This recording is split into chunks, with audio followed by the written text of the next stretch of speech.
درود به همه عزیزان. صبح پنجشنبهتون بخیر.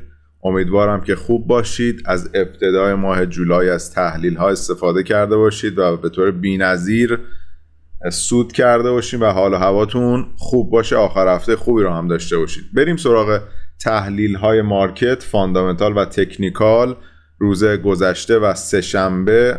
آقای پاول تستیفایش بود، شهادت میداد، پرسش و پاسخ‌های بسیار سنگین و بی‌نظیری رو ازش داشتن و پاسخگو بود تا اونجایی که باید میشد و عرضم به حضور شما که تا جایی که بهترین سخنان رو مطرح کردیم بود که من هنوز به دیتاها و اجماع نرسیدم که بخوام نرخ بهره رو کاهش بدم و یا سیاست‌های هاکیش یا انقباضی رو بخوام اعمال بکنم.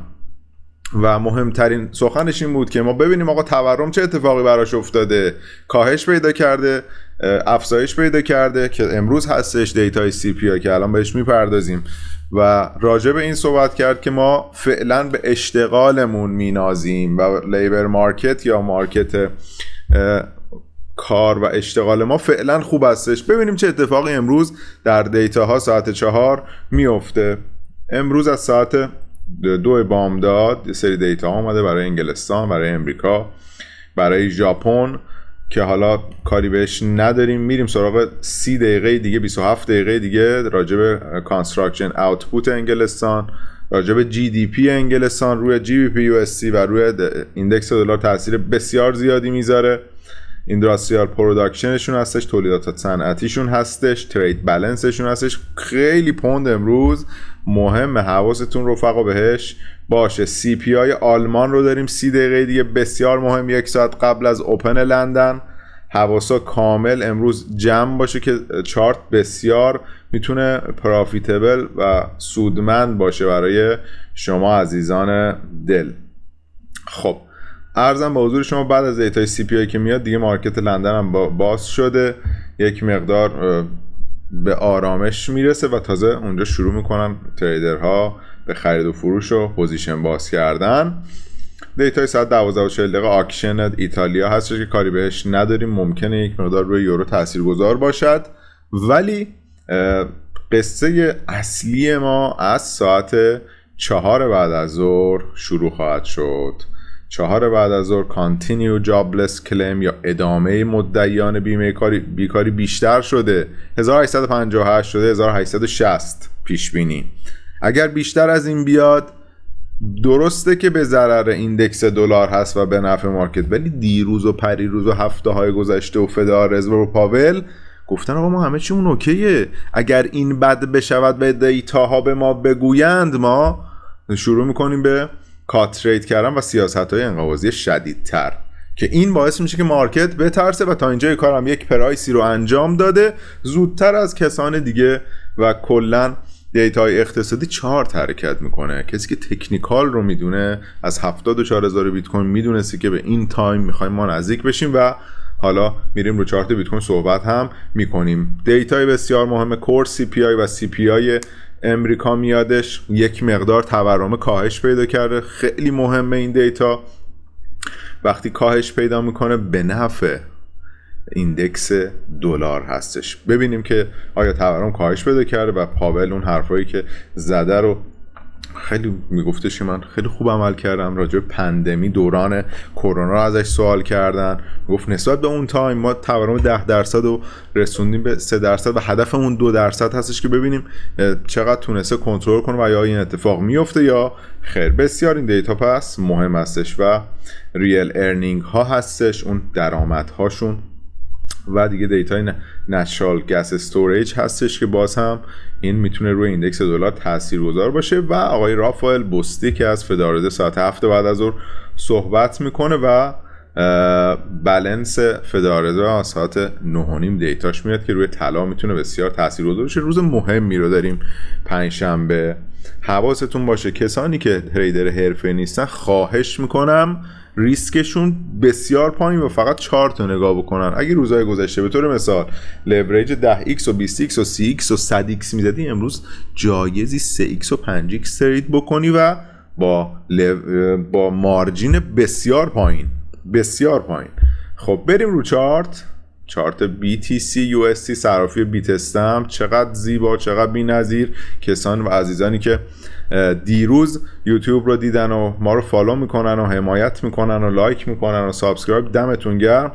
ممنونم از عشقی که میدید و این سل زیبایی هم که در این باکس برای شما و این محدوده مشخص کردم. گفتم بعد از شکستن این داینامیکی که رنگش هم براتون عوض کردم دیروز، نشون به اون نشون، تمام صحبت ها ضبط میشه و شما باید استفاده بکنید ازش. بعد از شکستش گفتم داخل این باکس بشه. این لیکویدی این بالا این سطح اذیت خواهد کرد بیت کوین رو. از 59400 تا لول 57100 تقریبا 4% در اثبات دراپ داشت. یه لول لورج 10x به شما 40% سود میداد و اتفاقاتی که افتاد دوباره مجدد داره به این رنج بر میگرده. اگه اینجا رو برگره و از دست بدهد، یعنی یه دونه کلوز 4 ساعته رو 57400 داشته باشه، مطمئن باش به 55500 بیت کوین بر میگرده و اینجا دوباره براش مهم میشه از دست بده دیگه. متاسفانه یا خوشبختانه واسه اونایی که سل هستن و متاسفانه برای اونایی که اثبات دارن بد میشه و میتونه هولوش 6-7% از اینجا دراپ بشه رفقا. برای لول 51000 52000 دلار ما بیت کوین رو داشته باشیم و ارزشمند بشه. چی کار باید بکنیم امروز و حواسمون به چی باید جمع باشه؟ اولا باید به دیتا جمع باشه. دیتا خوب بیادش، اتفاقات خوب بیفته، میتونه یک ریاکشن مثبت دیگه تا سقف 60400 داشته باشه، اینجا یک دایورجنسی رو بسازه و بیاد تثبیتش رو ناحیه 57000 دلار بده و از 57000 دلار به سمت بالا حرکت بکنه بیت کوین و دیگه اصلا نره 52000 دلار. و حواستون رو به این قضیه جمع بکنید. کسایی که حالا در تلگرام ما رو فالو میکنن، پرشین کریپتوگرام نیوز، اونجا من قطعا مارکت رو هر لحظه در زمان دیتاهای اقتصادی تحلیل میکنم، میذارم تحلیل بیت کوین و کلا مارکت های دیگه، ایندکس دلار و یورو یو اس دی و طلا رو، و حواستون رو کامل جمع بکنید. پس این ناحیه برای من مهم هستش. خودم نظرم این هستش که دراپ بشه تا این سطح. حالا چجوری سل بگیری؟ اجازه بده. اگر حرفه‌ای هستی میتونی اسکالپ بکنی، اوکی، با استاپ های مثلا 58400 سل کن مارکت رو. اگر حرفه‌ای نیستی، میخوای مثلا امروز هم در مارکت شرکت کنی، شیطون داره گولت میزنه، هوس داری، نمیدونم طمع داری و هر چیز دیگری، اشکالی نداره. یه پله کوچیک اینجا 5x نیم درصد وارد شو، یه نیم درصد هم بذار رو 59200 اینجا رو مثلا یه سلی ازش بگیری. استاپت کجاست؟ یه استاپ 5% شما داری تا 60200 5x میتونی ترید بکنی. عشق من عزیز دل، گوش بده. این لحظات دیتاهای CPI اصلا شوخی نداره و تو رو زمینگیر میکنه. آدم‌هایی رو داشتم، رفقایی بودن که تکست دادن، حالا راجع به روانشناسی مارکت هم حتما من یک جلسه صحبت میکنم، ماها تلاش کرده 2000 دلار رو تبدیل کرده در طلای جهانی به 20000 دلار و در یک روز از دستش داده. پس حواستو امروز جمع بکن. ترید هم میکنی ریسک پایین که استاپ هم شدی نگران نشی. بریم سراغ چارت بی‌نظیر XAUUSD در سیتی ایندکس طلای جهانی که خیلی خوب تریدش کردیم این چند وقته و بی‌نظیر بوده برای ما. گفتیم که این لول برای ما مهم هستش تا زمانی که بین 2350 تا 2367 هستش، بین این کف و سقف ترید داره. بالای این سقف لانگ می شود و پایین این کف سل می شود. چه اتفاقی افتاد؟ اینجا رو پرقدرت شکست، 2371 رو پول بک زد و تمام به سمت 2386 حرکت کرد. 2386 رو هم یک اصلاح دوباره بهش داده، پول بک زده و به سمت بالا داره حرکت میکنه.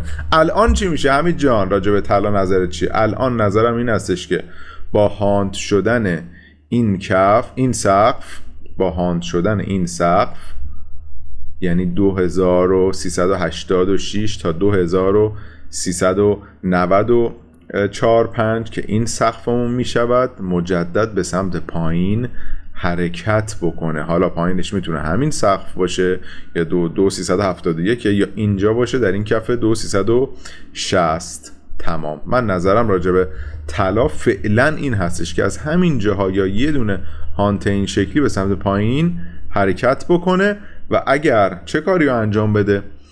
سیف تر هستش ما بخوایم ترید بکنیم، این که آقا جان صبر بکنی بالای اینجا بیاد یک تثبیت بدهد، اینجاها 285 88 و به سمت 2400 خورده شما لانگ بکنی مجدد. فعلا مسیری که میبینم این مسیر اولیه هستش که اینجا رنگش رو هم من قرمز میکنم متفاوت باشه و این هم سبز رنگ، حواسا جمع باشه.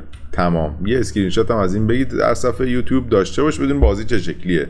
اینجا میتونیم با این استابلاس 2380 90 تو این ناحیه ها وارد یک سل اسکلپی به ناحیه 2370 تا 2360 حتی بشویم. دیتا اگر تورم افزایش پیدا کرده باشه طلا وحشتناک به سمت 2420 و 2450 حتی حرکت میکنه. حواسا بسیار جمع باشه. نظر خودم فعلا کارکشن هستش. تمام. بریم رو چارت ES مینی یا همون ایندکس S&P 500 چه اتفاقی افتاد.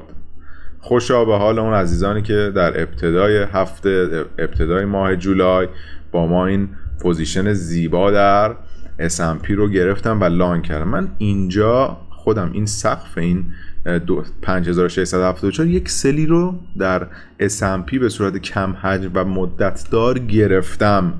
اوکی، کاری بهش ندارم برای اینکه این لانگ من باز هستش به سمت بالا، ولی من اینجا دیگه انتظار دارم مارکت یک چرخش رو داشته باشه. حواسمون رو فعلا جمع بکنیم به S&P.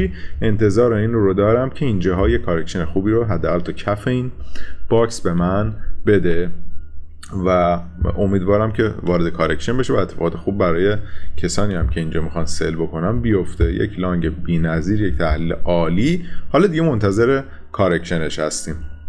خب یورو یو اس دی هم چند تا از بچه‌ها سوال کرده بودن. بلک پول، ببینیم که یورو چه اتفاقی براش میتونه بیفته. اومدش تا این کف به سمت بالا حرکت کردش. انتظارم این هستش که یورو گرفتن این لیکویدی بسیار مهم اینجا توی این قسمت منتظر یک دیدگاه سل براش باشم تا این لول. یعنی من اینجاها یورو رو با یه همچین استاپلاسی برای این سطح سل بکنم و اگر اینجا اومد توی این باکس تثبیت داد، اگر اومد اینجا خودش رو دیگه سنگین بریک اوت کرد و تثبیت داد که شاید با دیتای ایندکس دلار این کارو بکنه، تورم امریکا افزایش پیدا کرده باشه، پرواز میکنه به سمت 1.096 جایی که در گذشته چارت بسیار مهم هست. چپ چارت جای بسیار مهمیه این 96. حواستون به این لول باشه. روزهای CPI خیلی باید حرفه‌ای عمل بکنی و بیگدار به آب نزنی. اینجا هم اجازه بدید الان دیتاهای CPI آلمان و فلان و این حرفا که میاد یه حرکت این شکلی شاید داشته باشه که از این بتونیم استفاده بکنیم. خب این هم از این داستان. امیدوارم که خوب باشید، بی‌نظیر باشید، حواستون کامل به مارکت باشه امروز، مخصوصا از ساعت 2:30 به بعد که خیلی مهم میشه. تا چند دقیقه دیگه هم که این دیتاهای CPI و GBP/USD بسیار مهم هستش امروز. مراقب خودتون باشید، سلامت، پرسود. هر سوالی دارید در کامنت ها بپرسید و نکته پایانی لایک، کامنت و سابسکرایب یادتون نره رفقا. خدا نگهدار شما، سلامت باشید.